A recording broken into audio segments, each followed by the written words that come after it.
quienes de acá nos están avisando que la sesión se está grabando. Em, y bueno, se cumplen 25 años de Santiago en 100 palabras. Y yo quería partir comentándoles que estaba calculando el otro día cuánto tiempo, pero creo que son hace 7 años, desde hace 7 años que yo trabajo, o trabajé, porque ya los últimos 2 años creo que no lo he hecho, como preseleccionadora de cuentos de Santiago en 100 palabras, que era una época del año que a mí me gustaba mucho, ¿ya? Era como que me llegaba un correo de plagio y me decía, oye, se cerró la convocatoria, ¿te gustaría ser preseleccionadora? Y a mí me encantaba porque lo que me fui dando cuenta año a año es que los temas que nos importaban iban variando según la realidad nacional. O sea, nunca fue lo mismo leer cuentos durante la pandemia que durante el estallido social, ¿no es cierto? Cuentos con Piñera vivo y con Piñera muerto, eso cambiaba mucho, ¿no es cierto? Y eso me hacía pensar de que el espacio de Santiago en 100 palabras de alguna manera le tomaba el pulso a nuestra realidad social, ¿ya? Que rara vez aparecemos relevadas las personas, o sea, como las instituciones del poder, ¿no es cierto?, hablan por nosotras, pero rara vez las mismas personas, las mismas ciudadanas y ciudadanos somos escuchados, y en ese sentido este concurso le da voz a el pueblo, ¿ya? Y en ese sentido a mí me encanta, digamos, como me encanta escuchar los intereses de las personas que escriben para Santiago en 100 palabras, me encanta ir haciendo un seguimiento a las cosas que nos importan como país, como sociedad, y cómo vamos cambiando, ¿ya? Yo no creo mucho en las cosas fijas, creo más bien en las cosas que se transforman. Y hoy día vamos a hablar de cosas fijas y de cosas que se transforman. Entonces, cuando me llegó esta invitación para dar un taller en el contexto de Santiago en 100 palabras, creí que lo mejor iba a ser diseñar una experiencia de taller en que pudiéramos como, sí, escribir un relato breve, una narración cortita, en 100 palabras, ojalá, a propósito de una imagen, ¿ya? Y acá les voy a como confidenciar algo, no sé si puedo, pero en el fondo como les voy a confidenciar algo de mi experiencia como preseleccionadora. Puede ser agotadora esa experiencia, ¿ya? Porque una lee como 3.000 cuentos, una preseleccionadora. Hay veces en que los cuentos son muy entretenidos, ¿no es cierto? Que tienen una narración, empiezan, se desarrollan, terminan. Y hay veces en que son más bien descriptivos, que tienden a describir una imagen, y hay veces en que solamente transmiten una emoción, ¿ya? Esos cuentos se quedan como cortos, no alcanzan a ser cuentos, como que presentan una emoción, pero no la desarrollan y sobre todo no le construyen una escena, ¿ya? Entonces, el taller de hoy día tiene el objetivo de que salgamos de aquí con una pequeña narración, un cuento cortito que tenga comienzo, desarrollo y fin, que durante ese comienzo haya una parte descriptiva, después que se desarrolle una acción y que a propósito de esa acción diseñemos un final, ¿ya? Y ojalá que ese final sea inesperado, porque el valor de la estructura de los cuentos de 100 palabras muchas veces es que el remate, al igual que los chistes y las como intervenciones en stand-up, se han dado cuenta, tiende a dar vuelta lo que se ha dicho al principio y genera un factor sorpresa. Entonces, más que en el inicio, vamos a ponerle como mucha creatividad al final, ¿ya? Entonces, si queréis, pasamos a la siguiente diapositiva. Em, Creo que hay que actualizar perdón, la presentación porque había una cosa antes. Entonces, de repente dejamos de compartir un segundito eso. Sí, hay que actualizar. Es que bajaste la presentación, la actualicé hace muy poquito hoy día en la tarde, perdón. Pero está todo Un bien. segundito, actualizamos Sí, y volvemos. eso. Yo por mientras puedo seguir hablando por siempre. Y en el fondo, nada, la idea como, no sé quiénes de acá a lo mejor pueden como levantar la mano ahora que nos vemos quiénes asistieron al taller de María Gainza. Ya, ahí veo un par de personas. A diferencia del taller de María Gainza, José Miguel también dice que fue más bien Rodrigo, ¿no es cierto? Que fue más bien una exposición o una charla magistral o una masterclass, ¿no es cierto? Como de escritura. Este es más bien formato taller. Entonces, durante la primera media hora nos vamos a comunicar, Beatriz también dice yo asistí, nos vamos a comunicar por el chat, ¿ya? Yo les voy a dar instrucciones y ustedes van a poder como ir desarrollando sus textos y compartir impresiones por el chat. Y después de la primera mitad, es decir, a las 7:45 por ahí, vamos a poder hablar y vamos a poder, de hecho, leer nuestras escrituras entre nosotras, ¿ya? Y comentarlas, que es algo que rara vez se hace entre personas que escribimos. La escritura tiende a ser más bien una práctica solitaria y nos cuesta a veces encontrar como contrapartes que nos lean. Y acá estamos en un espacio seguro, ¿ya? Entonces les como invito a leer con confianza y con generosidad con sus compañeros y compañeras lo que vayamos a hacer. Entonces, vamos a desarrollar una técnica de escritura breve, ¿no es cierto? Hola, Débora. Me encanta, hay gente de todos lados. Qué lindo. Es como que en algún momento yo en pandemia odiaba estos encuentros digitales porque encontraba que no, esta es, sí, porque encontraba que había algo insustituible digamos, en el encuentro presencial, pero después cuando me di cuenta que podíamos conectarnos con personas de todas partes del país, incluso de fuera, empecé a amar. Excelente, esta es. Entonces, el foco va a estar puesto acá primero en el número 100, ¿ya? El número 100 es un número cortito, aunque parece que fueran hartas palabras, son pocas, ¿ya? Entonces, cuando diseñamos un cuento para Santiago en 100 palabras o cuando diseñamos una narración breve, por un lado, tenemos una especie como de saber parecido al de la poesía, porque cada palabra cuenta, y hay que elegir cada palabra con precisión, porque no son muchas, ¿no es cierto? Y después esas palabras tienen que llevarse bien las unas con las otras, ¿ya? Y 100 palabras, aunque pareciera poco o mucho, depende de cuál sea nuestro fuerte. Si a lo mejor nuestro fuerte es la descripción, se nos van a hacer pocas. Si nuestro fuerte es la acción, se nos van a hacer muchas, ¿ya? Em, 100 es un número inquietante, pero es un número bello para escribir palabras. Y ahí la siguiente, porfa. Y lo importante también es considerar que estas son palabras, ¿ya? No son imágenes. Sin embargo, por ejemplo, si yo les pregunto de qué color se imaginan que es la película Avatar, ¿no es cierto? Posiblemente en la imaginación de todos nosotros respondamos como azul, azulino, ¿no es cierto? Turquesa, porque sabemos que Avatar está como relacionado a esos seres azules, ¿ya? Entonces, hay imágenes mentales que surgen a propósito de las palabras y de las relaciones de la memoria que nosotros vamos a tratar como de ocupar estratégicamente en este taller, ¿ya? La siguiente, Dania, por favor. Excelente. Entonces, como que este es un libro que escribí sobre Gordon Matta Clark, ¿ya? Arquitecto, ahí vi que había una persona que era fan en el chat, me alegro mucho. Este es el libro que yo más he gozado en mi vida escribiendo, porque para escribirlo fui a Montreal, al Canadian Center for Architecture, donde está el archivo Gordon Matta Clark, y me pasé 6 meses trabajando con su archivo, ¿ya? Con sus papeles, con sus documentos de nacimiento, con su álbum familiar, con sus proyectos, hasta estaba su pelo ahí, ¿ya? Y ahí la siguiente, porfa. Y si esa vez trabajé con el archivo, ¿no es cierto? Con documentos de memoria y de vidas que no eran mías, pensé que quizás para Santiago en 100 palabras podíamos, sí, recurrir a cierto archivo que a veces está en papel. Yo ahora estoy en la casa de mis papás y por atrás mío están los álbumes familiares, que son como un material de archivo al que he recurrido. Pero si vamos a la siguiente, pensé que era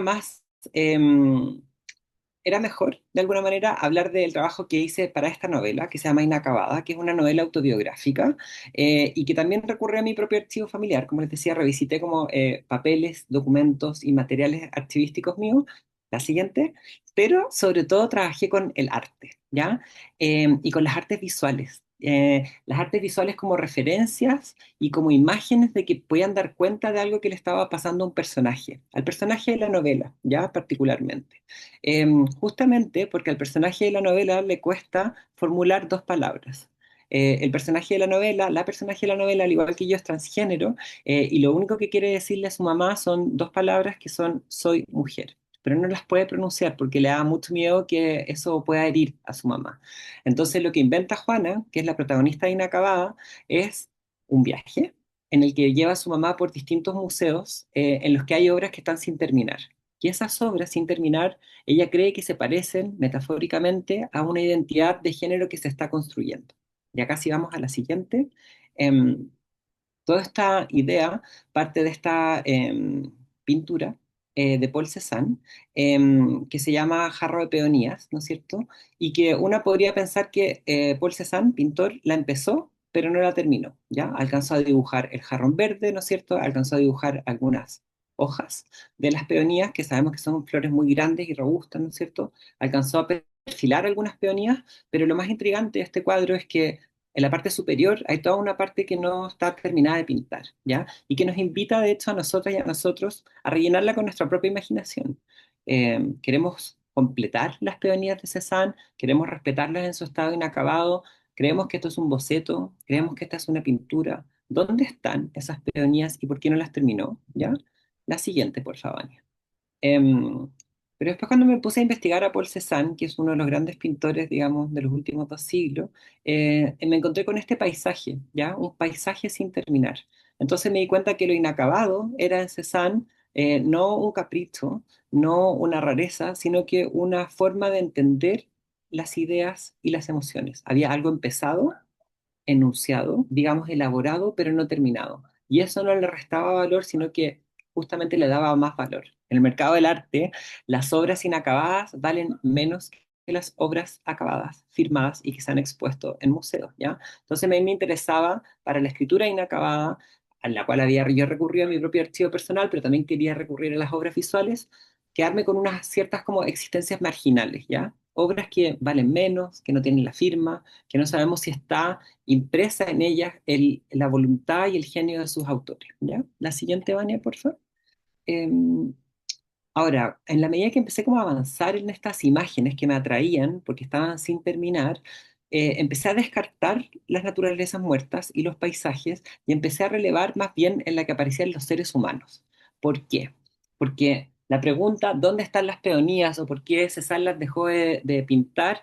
Era una pregunta interesante, pero cuya resolución no era tan interesante como qué pasó en esta escena, ¿no es cierto? En esta escena de nacimiento, donde vemos una virgen, ¿no es cierto?, con el niño entre sus brazos, vemos algunos reyes magos, vemos a José, pero si no, y alcanzamos a ver la gruta o el pesebre donde nació, pero me parecía que cuando un personaje quedaba como a medio perfilar, generaba una especie de tensión relacional en la escena que era más fuerte que cuando no habían seres humanos. Y aquí podemos pasar a la siguiente, por favor. Por ejemplo, esto, ¿ya? Este Napoleón de Elizabeth Peyton, ¿no es cierto? Que a su vez ella lo empieza a pintar copiando un cuadro de otro pintor francés y que era un retrato de Napoleón, pero de alguna manera para desautorizar a Napoleón y todo su como afán imperial, ella lo pinta solamente hasta la mitad y deja como la parte inferior de su torso inconclusa, ¿ya? A mí me parecía que este como busto levitante de Napoleón era mucho más interesante que una obra terminada de él, un retrato, ¿ya? La siguiente. Claro, entonces, por ejemplo, este tipo de cosas pasaban con retratos inacabados, ¿ya? La identidad de las personas quedaba como de alguna manera en suspenso, ¿ya? Estaba por revelarse en el futuro o había quedado interrumpida. Entonces, esta era la manera que Juana, la protagonista de Inacabada, tenía de explicarle a su madre que su hijo se estaba transformando en su hija, ¿ya? Que había una cosa identitaria y de género que estaba en proceso, ¿ya? Que estaba siendo trabajada. A mí este cuadro me encanta porque no solamente queda en suspenso la identidad de la persona que fue retratada, sino que también su perro, su mascota. Ahí podría caber un lagarto, digamos, pero más bien una se imagina que es un perrito, ¿no es cierto?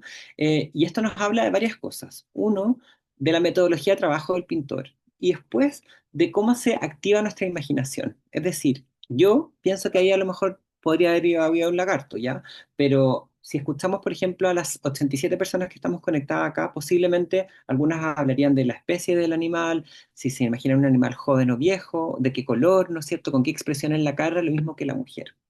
¿Cuál era el problema de los retratos? Que los retratos históricamente para la historia del arte han sido exclusivos de una clase social alta, ¿ya? Y que en el fondo retratarse era un privilegio de personas con dinero. Entonces como que me interesaban los cuadros inacabados, me interesaban los retratos inacabados, pero no me interesaba la burguesía, ¿ya? Me interesaban las historias comunes y corrientes. Y fue ahí cuando me encontré, y ahí Vania, porfa, la siguiente, con este cuadro que se transformó en la piedra filosofal de mi novela, ¿ya?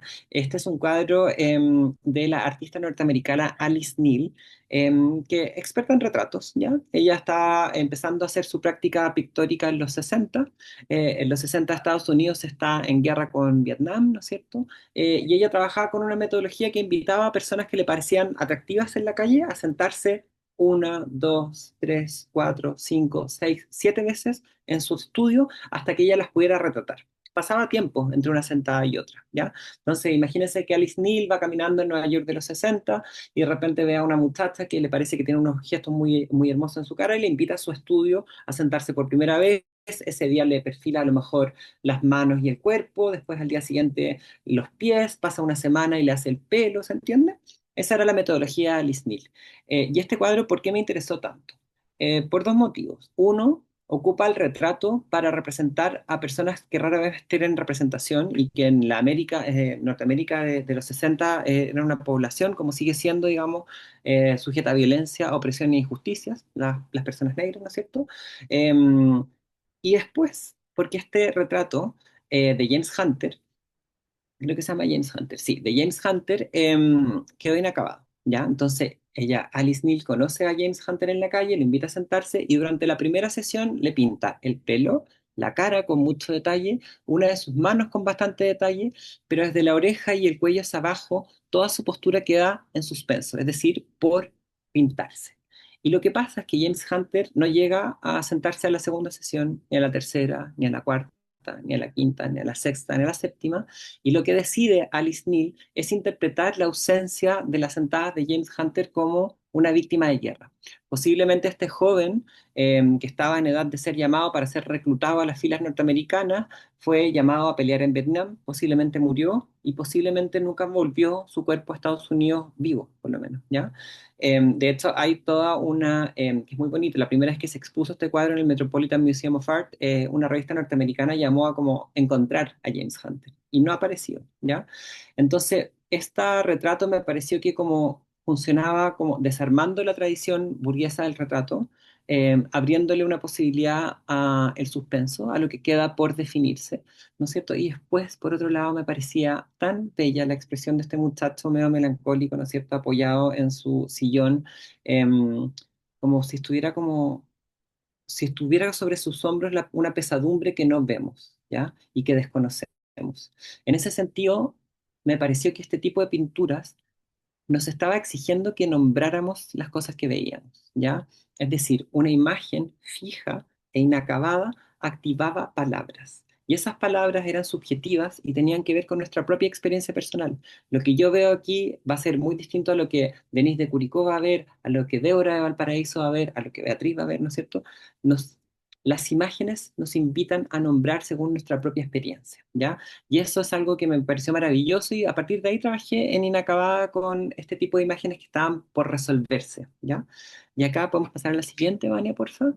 Entonces, las imágenes, aunque son algo fijo y visual, se pueden convertir en relatos, ¿ya? A las imágenes les podemos extraer palabras, a las imágenes les podemos como presionar para que se activen y suelten palabras, o si es que eso no ocurre, hola José Luis, podemos a las imágenes ir a buscar las palabras que nosotras queramos, ¿ya?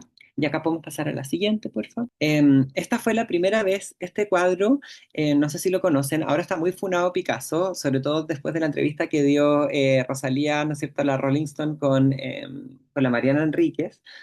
Picasso fue un gran pintor, pero también digamos, proyectó una sombra muy problemática sobre sus pares femeninos, ¿no es cierto? Abusó de personas y también como ocupó su lugar como para empequeñecer el trabajo de mujeres, ¿ya? Sin embargo, eh, Picasso hizo y pintó una de las pinturas más importantes de la historia de la humanidad, que se llama Las señoritas de Aviñón, ¿no es cierto? Que es este cuadro de 1907, que él se demoró 6 meses en pintar y en el que él fue trabajando progresivamente la imagen no de una, ni de dos, ni de tres, ni de cuatro, sino que 5 mujeres que van como construyendo un giro en una misma escena eh, y que es un burdel, ¿ya? Son trabajadoras sexuales de la calle Aviñón. Hola, me uní por el celu ya que hay mucho eco, dice Francisca Baeza, perfecto.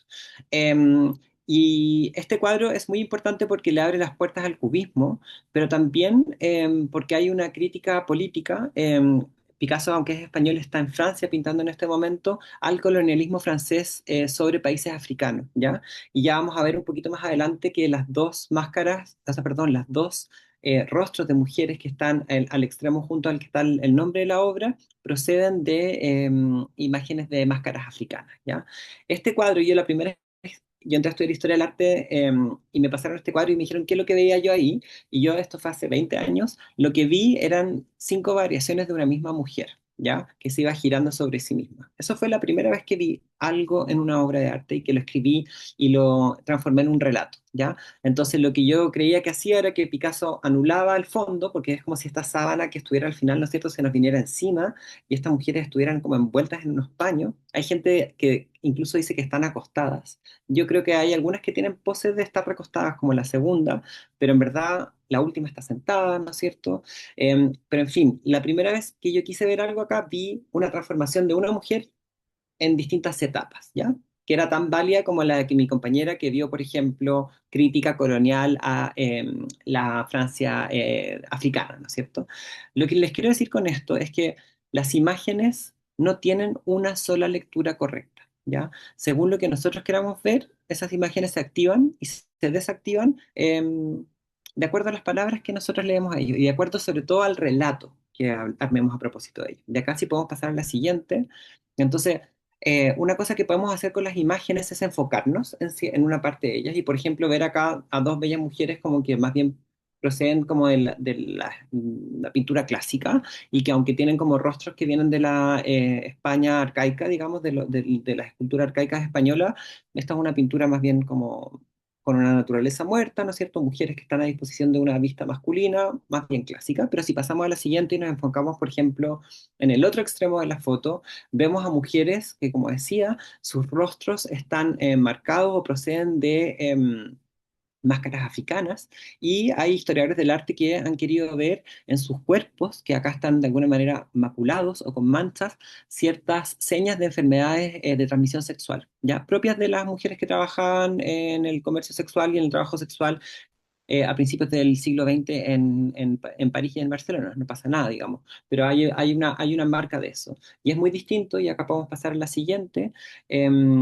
que si vemos la parte inferior del cuadro, donde no hay ni una identificación personal de las mujeres, sino que más bien aparecen sus zonas genitales, ¿no es cierto? Y acá las vemos más bien expuestas a la mirada de las y los espectadores, que si miramos la parte de arriba del cuadro, y acá podemos pasar a la siguiente, en la que vemos sus rostros, ¿no es cierto? Y las vemos de alguna manera levitando en este cuadro si es que no tuviéramos la parte de abajo. Y si pasamos a la siguiente, lo que les quiero decir con esto es que según donde vayamos depositando nuestra mirada en estas imágenes y vayamos generando descripciones de lo que vemos, vamos a ver cosas distintas. Lo que me interesa en este taller no es que hagamos un ejercicio descriptivo exhaustivo de lo que vemos, sino que describamos para generar una escena que va a terminar en una acción y esa acción va a tener un final ojalá inesperado. ¿Ya? Acá podemos pasar a la siguiente. Ahí está el cuadro completo, ¿no es cierto? Y ahora la siguiente, por favor. Eh, Excelente. Entonces, como que si bien las palabras nombran algo que está fijo, nos corresponde a nosotras, las personas que generamos ficción o que generamos narración, activar esas palabras y activar esas imágenes, ¿ya? Entonces, una primera pregunta que podría activar es el cuadro de Picasso que vimos, por ejemplo, es ¿cuándo se van a empezar a vestir esas mujeres? ¿No es cierto? ¿Les va a dar frío? ¿Qué pasa si entra una persona a la pieza que la están siendo retratadas y las ve? ¿Cómo van a reaccionar? En el fondo, hay un factor que generalmente viene como determinado por el azar, que rompe la quietud, ¿ya? Las palabras que describen nombran lo quieto y las palabras que buscan la acción de alguna manera inquietan lo quieto. Acá podemos pasar a la siguiente. Este es un cuadro del mismo pintor que recurre al mismo motivo, es decir, a personas que se están bañando. Acá se están bañando en la playa, ¿ya? Y acá no son, esto no es un burdel, esto es una playa pública. Ahí vemos un camarín propio de principios de los años 20 y vemos a personas jugando con una pelota, ¿ya? Acá más bien, más que una imagen, vemos una escena. ¿Por qué? Porque hay algo que está en suspenso. Literalmente, la pelota está suspendida en el aire, hay un juego que se está realizando y si nosotros quisiéramos, por ejemplo, activar a nivel de relato esta imagen, podríamos partir con la pregunta, ¿quién va a atajar la pelota? ¿El personaje que está a la derecha? ¿El personaje que está a la izquierda? ¿El personaje que está detrás? ¿Esto es un juego? ¿Quién va ganando? ¿Son familias? ¿Hay un hombre, hay una mujer y hay un niño? ¿O son más bien extraños que se han reunido a jugar en una plaza? ¿Ya? Perdón, en una playa. Entonces, a partir de ahí, esas preguntas que no necesariamente están en el texto, sino que están en nuestra imaginación, se empieza a generar una escena. Esa escena tiene un conflicto y ese conflicto requiere un desenlace. Es decir, este partido o este juego de pelota en la playa necesita un ganador para efectos de una narración, ¿se entiende? O un perdedor. Da lo mismo donde nosotros nos enfoquemos. Lo interesante es que podamos resolver a través de la narración de un texto breve una escena que exige final. Ahora podemos pasar a la siguiente, por favor. Entonces, como que una imagen es distinta a una escena. Una escena es la descripción de lo que está pasando y de lo que puede pasar. Y acá, eso nos devuelve mucha agencia como autores y autores, ¿ya? Si, por ejemplo, un ejercicio que podríamos hacer es como cada persona va a escribir un final distinto para ese juego en la playa de 1928 de Picasso. Estoy segura que en el fondo habrían unos que empatarían, otros que perderían, a lo mejor la pelota le pegaría al niño y le sacaría un ojo, o sea, en el fondo, por cada persona que existe, existiría un final distinto, ¿ya? A partir de una misma punto de origen, que es la imagen, nosotros la escenificamos, es decir, le producimos una tensión que la atraviesa y lo que vamos a hacer con una narración breve es construirle un final, ¿ya? Y acá podemos pasar a la siguiente. Otra escena del mismo motivo, bañistas también, ¿no es cierto? Paul Cézanne pintaba 40 años antes que la de Picasso, ¿no es cierto? Y acá, sabiendo lo anterior, nosotros podríamos hacernos la pregunta de qué está pasando, ¿no es cierto? Una posibilidad es que esta sea una escena de bañistas, ¿no es cierto?, completamente plácida, en que un grupo de hombres y al parecer mujeres que están como en segundo plano se están acercando a un agua para pasar el calor, ¿no es cierto? Podríamos inventar que esto es un día de verano, ¿no es cierto? Y que aparentemente los bañistas se van como deshaciendo de su ropa y se terminan bañando desnudos en un lugar donde pareciera estar todo plácido, ¿ya? Otra opción, alguien podría pensar como, no, mira, acá la persona que está todavía con sus calzoncillos puestos en primer plano está llamándole la atención a una persona que está detrás, que a lo mejor parece estar corriendo con sus brazos en alto hacia otro que no se ha dado cuenta, o a lo mejor hay uno que se está ahogando, y a lo mejor, ¿se entiende? A partir de esta imagen que recurre al mismo motivo de bañistas que pintó Picasso en su momento y que pintó ahora Cézanne décadas antes, nosotros podemos como inventar historias. Para el contexto de Santiago en 100 palabras, estas historias no necesariamente tienen que ocurrir en espacios urbanos, ¿ya? Pero sí tiene que haber una dimensión espacial que sea relevante para las personas que habitamos la ciudad. Excelente. Ahí pasamos a la idea de tensión y desenlace, ¿no es cierto? ¿Cómo vamos a terminar? Y acá podemos pasar a la siguiente. No sé si han visto cómo bueno, acá, esto me encantó, que encontré esta pintura de Courbet, francés también, que yo siempre había creído que, ¿no es cierto que hay una mujer que está con su paño ahí y hay otra que está al lado como haciéndole un gesto? Y si yo siempre había creído que había un hombre asomado al lado del árbol con un paño rojo, no sé si lo ven, ¿no es cierto? Como con su brazo cruzado. Y hoy día, ayer me acerqué, mira, y pasa a la siguiente imagen, el suspenso de pensar qué es lo que era eso, yo estaba segura que era un hombre y que estaba como desarmando toda la escena y que era un hombre que estaba espiando a estas dos mujeres y ahora podemos pasar a la siguiente. Y en verdad no era un hombre. Desde lejos parece un hombre o otro sujeto. Es simplemente la ropa, el canasto con un paño, una especie como de chal de la mujer, ¿no es cierto?, que se está bañando o que está como dispuesta a bañarse, que dejó a un costado. Sin embargo, ese triangulito rojo generaba una tensión visual que necesitaba ser resuelta. Para efectos de una narración, podría haber sido, por ejemplo, un intrus, ¿ya? Em, Siguiente, por favor. Que de alguna manera cambia toda la escena. Es muy distinto que si estas dos mujeres están solas, ¿no es cierto?, en una especie de claro, a que si hay un hombre asomado entre los árboles acechándola, ¿ya? La siguiente. Entonces, ¿en qué se diferencia una escena de una imagen? La imagen está quieta, no pasa nada, ¿no es cierto? Están las señoritas de Aviñón posando, más bien como en un retrato, lo que habíamos visto al principio de la charla. La escena genera una tensión que debe ser resuelta. Generalmente está atravesada por suspenso y demanda acción. Es decir, algo tiene que pasar, algo se tiene que resolver. Y eso cuando escribimos cuentos se agradece mucho, ¿ya?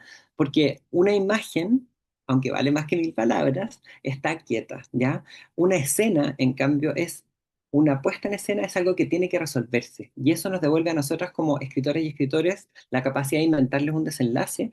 Y a las personas que están leyendo o viendo esto, les dan ganas de saber qué va a ocurrir. ¿Ya? Y acá podemos pasar a la siguiente, por favor.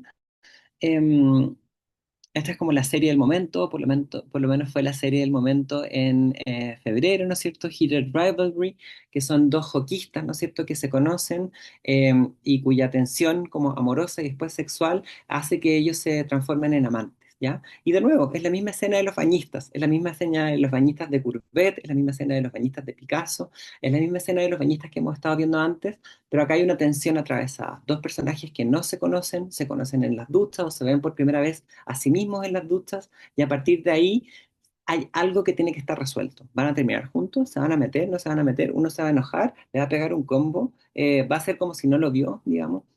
Siguiente, por favor. Entonces, estas imágenes que se transforman en escenas son muy ricas para escribir. Hay una tradición de juegos infantiles y también de juegos que a veces ocupan en las terapias psicológicas que se llama resolución de problemas a propósito de un dilema visual, ¿ya? Ya casi pasamos a la siguiente, vamos a ver el clásico ejemplo de un dilema visual, ¿ya?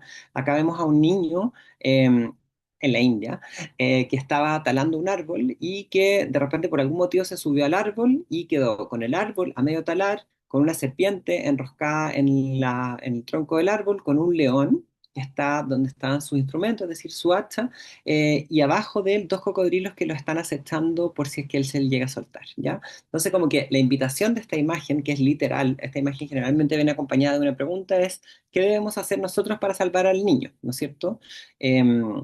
Hay personas que creen que no tiene salvación, que dice mucho de ellas mismas, ¿no es cierto?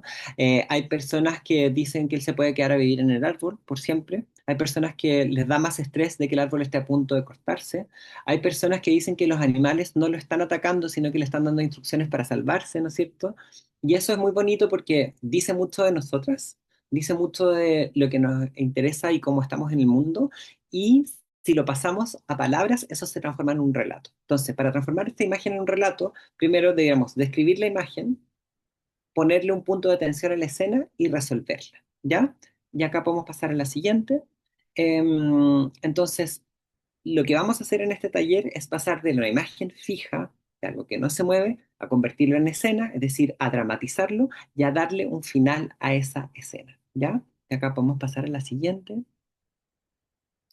eh, como este cuadro, ¿no es cierto? Como el cuadro de la Alice Neal, que aunque él está quieto, si nosotros contamos, por ejemplo, lo que ocurrió después de esta sentada y antes de esta sentada, se transforma en un micro relato, ¿ya? Que lo podemos contar desde múltiples voces. Lo podemos contar, por ejemplo, si es que fuéramos Alice Neal y estuviéramos pintando, lo podríamos contar si es que nosotros fuéramos el estudio y viéramos como una pintora llega un día y se sienta un señor lo pudiéramos contar como a lo mejor como la vecina que ve esto desde el gran ventanal del estudio de Alice Neal, o incluso lo podríamos contar desde el punto de vista del que se sienta, ¿no es cierto? James Hunter, que va caminando por la calle y se le acerca a una mujer y le dice que sus rostros son tan hermosos que lo quisiera pintar, ¿ya?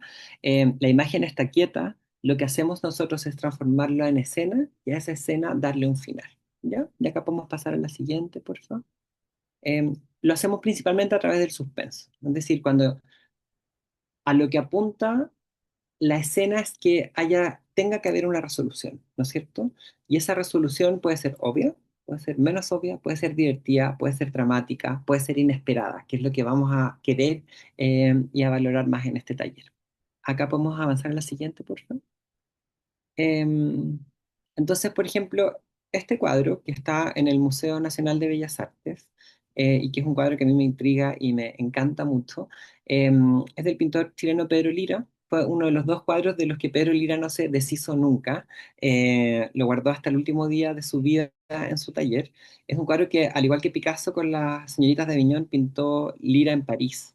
Em, Significa la leyenda o la mitología de Prometeo encadenado, ¿no es cierto? Prometeo es el que se roba el fuego de los dioses, el titán que se roba el fuego de los dioses y se los da a los hombres, y cuando Zeus lo descubre, lo castiga atándolo a la cima de un monte y castigándolo para que un águila vaya todas las tardes a, digamos, ¿cómo se dice? A romperle, a sacarle, a destriparle el hígado, ¿ya? Y el hígado, como es un órgano que se regenera, en la mañana siguiente amanece sano. Entonces, todas las tardes, Prometeo, como castigo por haberse robado el fuego y haberse dado a los hombres, va a perder su hígado y va a estar como sometido a esta gran tortura, ¿ya? A mí me gusta mucho este cuadro por varios motivos. Uno, está inacabado, ¿ya? No les voy a mostrar detalles, pero si se fijan en las patas del águila, están como apenas como manchadas. Y Pedro Lira, que era un gran pintor del detalle, acá no alcanzó a pintar nada. Dos, es un paisaje que más que remitir a París, remite aparentemente a la zona austral de Chile. De hecho, hay personas que han querido ver en el águila un cóndor. Y lo tercero es que es una imagen y a la vez es una escena. ¿Por qué? Porque está en suspenso lo que va a ocurrir, ¿ya? Este puede ser el día en que Prometeo, por ejemplo, a lo mejor ya se soltó estratégicamente de sus amarras y va a agarrar al águila y va a impedir que le rompa el hígado por última vez. O a lo mejor es la primera vez que Prometeo le van a sacar el hígado. O a lo mejor es el día en que, estoy inventando, Prometeo, como está nublado, va a llover y el águila se va a tener que... ¿Se entiende? Como acá hay algo que está por pasar, que no ha pasado y que nos da a nosotras la agencia de inventarle un final a esto, ¿ya? Entonces, si quisiéramos escribir un texto, podríamos guiñar brevemente a la mitología de Prometeo, después podríamos enunciar qué es lo que va a pasar y a eso diseñarle un final, ¿ya? Entonces, ya ahora sí pasamos a la siguiente y acá, mira, justo a las 9, a las 7:45, excelente. La idea y la petición que hicimos para este taller es que ustedes trabajaran con una imagen que podían traer ya en su teléfono, tener en sus computadores, o pueden trabajar con la imagen de Prometeo de Pedro Lira, quienes no tengan imagen. Em, y vamos a describir la imagen, primero es decir, lo que no se mueve. Acá, por ejemplo, a lo mejor podría ser el paisaje, la situación, los personajes, no todavía la acción, ¿ya? La acción la vamos a describir después. Las primeras 30, vamos a dividir las 100 palabras en grupos de 30. Las 30 primeras se puede con el viejo Hunter. Sí, por supuesto, obvio, pero Hunter no era viejo, a no ser que lo quieras hacer viejo en tu texto. Hunter era un muchacho joven, pero sí, se puede hacer con Hunter. Vamos a dividir las 100 palabras, 30 palabras en describir la imagen, 30 palabras en escribir la acción y 30 palabras en inventarle un desenlace, ¿ya? Y lo vamos a hacer en vivo, todos juntos. Entonces, de hecho, vamos a dar como menos de 5 minutos para que no tengamos silencios tan incómodos, ¿no es cierto? En que vamos a describir la imagen con la que vamos a trabajar en 30 palabras. Después de eso, vamos a abrir los micrófonos y vamos a hacer pasadas por esas lecturas, ¿ya? Entonces, primero que nada, quiero saber si tienen preguntas, como la de Andrés Soces que preguntó si podíamos trabajar con el viejo Hunter. Por supuesto que sí, ¿ya? Yo, por lo que voy a hacer es dejar en fijo la imagen de hecho podríamos volver para atrás o para adelante, el Prometeo está atrás y adelante, vamos a dejar al Prometeo, ¿ya? De Pedro Lira. Pero ustedes pueden buscar en Google la imagen de James Hunter, el cuadro se llama James Hunter y la pintora se llama Alice Neal. Pueden trabajar con selfies, pueden trabajar con imágenes que hayan visto hoy día y que sacaron una foto en su celu, pueden trabajar con imágenes de su infancia, con lo que quieran, ¿ya? Lo que vamos a hacer entonces en los primeros 5 minutos, ¿en la foto es necesaria la presencia de una figura humana? No, no es necesaria, ¿ya? Hola Vicente. Motorola Moto pregunta, ¿una imagen propia? No necesariamente tampoco, ¿ya? Entonces, no es necesaria la presencia de una figura humana, no es necesaria que sea una imagen nuestra, em, y sí se puede trabajar con James Hunter, ¿ya? Lo que sí vamos a hacer es describir en 30 palabras, más o menos, no se pongan histéricas, histéricos con el contador de palabras, pero no nos pasemos de 40 palabras. ¿Qué es la imagen? ¿Ya? Entonces, por ejemplo, si yo tuviera que describir esta imagen, ¿qué es lo que voy a hacer? Yo tengo acá mi cuaderno y mi lápiz está acá y voy a trabajar con el Prometeo, ¿ya? Entonces voy a decir, esa tarde, Prometeo, es decir, ya estoy situándolo esto en un contexto temporal. Hay una tarde y hay un personaje que es Prometeo, estaba, como todas las otras tardes, encadenado a la roca. ¿Ya? Todavía no hay acción, ahí estoy describiendo. Voy a decir, estaba desnuda, ¿ya? Y detrás suyo habían unas nubes amenazantes de tormenta. Hasta ahí no he descrito ni una acción, solamente he descrito la imagen. Eso es lo que vamos a trabajar ahora. En la segunda mitad del taller vamos a trabajar con el suspenso, con lo que va a pasar. ¿Se entiende lo que vamos a hacer durante los primeros 4 minutos? ¿Algo observado? Pregunta Motorola Moto. ¿En qué sentido? Sí son observaciones, sí son... Hepsi levantó el dedo y dijo que ok. Para Motorola Moto, sí es observar algo que le podamos transmitir algo. Imagínense que, por ejemplo, las personas que leen los cuentos de Santiago en 100 palabras leen solo palabras, no ven imágenes. Cuando ustedes ven los cuentos de Santiago en 100 palabras publicados en el metro, tienen una imagen, eso es posterior. Primero que nada, los textos son puro relato. Entonces, como decía al principio, cada una de las palabras que ocupemos para describir construye una imagen. Es distinto que si yo digo como Prometeo estaba en la punta, en una punta rocosa en Aysén, que si yo digo como Prometeo estaba en una punta rocosa a punto de tocar el Olimpo, ¿ya? Aunque es la misma imagen, lo vamos situando de a poco en contextos distintos. Todos esos detalles pueden contribuir a generar un final más creativo, ¿ya? En mi caso, yo voy a situar a Prometeo la punta austral de Chile y voy a decir que esto a lo mejor son unos fiordos magallánicos, ¿ya? Y que es una tarde de verano en Magallanes. Y que Prometeo ya lleva unos buenos años ahí atado a esa cumbre, ¿ya? Entonces sí, es algo observado, pero les vamos a ir generando a través de las palabras y la descripción cierto contexto. Es decir, vamos a construir imágenes con palabras. ¿Alguna otra duda? Bien. El chat queda abierto y lo que vamos a hacer son las 7:50. ¿Les parece si a las 7:55 nos ponemos en común? Eso. Entonces tenemos 5 minutos para escribir la imagen donde va a ocurrir nuestro cuento. Yo también voy a hacerlo. Voy a empezar a anotar. Camila González dice ok. El chat queda abierto y el tiempo empieza a correr. Hola personas que se acaban de conectar, bienvenidas, bienvenidos. Estamos haciendo un taller muy breve de narraciones breves, ¿ya? Ojalá que de acá salgan manuscritos para que ustedes puedan enviar a Santiago en 100 palabras. Y lo que estamos haciendo es, como trabajamos con el pie forzado de que Santiago en 100 palabras recibe cuentos en 100 palabras, estamos dividiéndolo en módulos de 3, ¿ya? 30, 30 y 30, y las 10 restantes las vamos a ocupar para adjetivos, que eso es lo que voy a ocupar al final.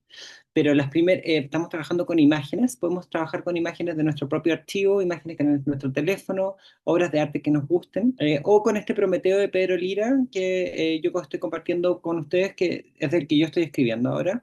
Y lo que estamos haciendo en la primera parte del ejercicio es describir en no más de 30 palabras qué es lo que ocurre en esta imagen sin generar todavía el suspenso de una acción, ¿ya? Y como ya son las 7:56, voy a partir compartiendo yo la mía y vamos a hacer un spoiler, en el fondo les quiero contar cómo va a seguir para que entiendan que la acción no la vamos a contar todavía. Entonces, dice, el joven Prometeo iba a cumplir un año atado a esa cima rocosa de este es el problema de escribir a mano. De los fiordos magallánicos. Punto. Esa tarde de verano, el cielo estaba cubierto de nubes y el bello Titán estaba desnudo con sus manos atados a la piedra. ¿Ya? Spoiler, lo que viene después es que él divisa que ya viene el águila. ¿Ya? Y ahí recién se va a generar la acción. Hasta la primera parte, lo que hemos hecho es generarle una especie de contexto, de marco, de situación que no tiene drama. ¿Ya? Porque no tiene resolución, no hay antagonista, ¿no es cierto? No hay un arco dramático todavía. Vamos a trabajar con esa estrategia. Primero describir, después generar una acción y a esa acción darle un desenlace, ¿ya? Entonces, si les parece bien, sí, Constanza, se puede hacer con una imagen propia. Ojalá que sea con una imagen propia. José Miguel puede leer el suyo, pero quisiera respetar el orden con el que fueron como compartidos acá. Entonces, vamos a hacer 10 minutos de compartir esto. ¿Ya? Entonces, ahora, si pasamos a la siguiente diapositiva y agradecerles a todas las personas que por favor están contribuyendo con esto. Vamos a escribir la acción, ¿ya? Si partimos describiendo la imagen, ahora le vamos a meter suspenso, drama, como se dice así en coloquial, el cagüín a esto, ¿ya? Entonces, por ejemplo, si estuviéramos en la imagen de Heated Rivalry de los dos hockeyistas, se gustan, se odian, se gustan y se odian, se desean, uno le va a pegar al otro, uno le va a dar un beso al otro, ya, eso es meterle drama, Y eso, mira, quedó con unas rayitas, como con una especie como de pasto, 30 palabras. Entonces, como que vamos a describir la acción, es decir, el drama, lo que se tiene que resolver en las siguientes 30 palabras. Las personas que ya terminaron su narración pueden trabajar con adjetivos que ayuden a ilustrar de mejor manera sus narraciones o empezar a darle una vuelta al final. A diferencia de la vez pasada que tuvimos 5 minutos, ahora vamos a tener 2. Es decir, son las 20:18, a las 20:20 vamos a seguir con acción en 30 palabras. Voy a levantar la mano para decirles que hay una pregunta muy interesante en el chat. Para A que... ver, La del rol del título. ya, esa es una pregunta de Rodrigo. Yo sugiero que el título sea lo último que se ponga, ¿ya? Por dos motivos. Uno, el título puede como transformarse en el remate de tu cuento, ¿ya? Es decir, es un espacio muy virtuoso para generar o destruir sentido, ¿ya? El título obvio muchas veces como que es como, el título no obvio se agradece y el título que es remate, por ejemplo, puede transformar un muy buen cuento en un cuento genial, ¿ya? Entonces, el rol del título es bueno anunciar mucho en el título, no, es tíralo al final.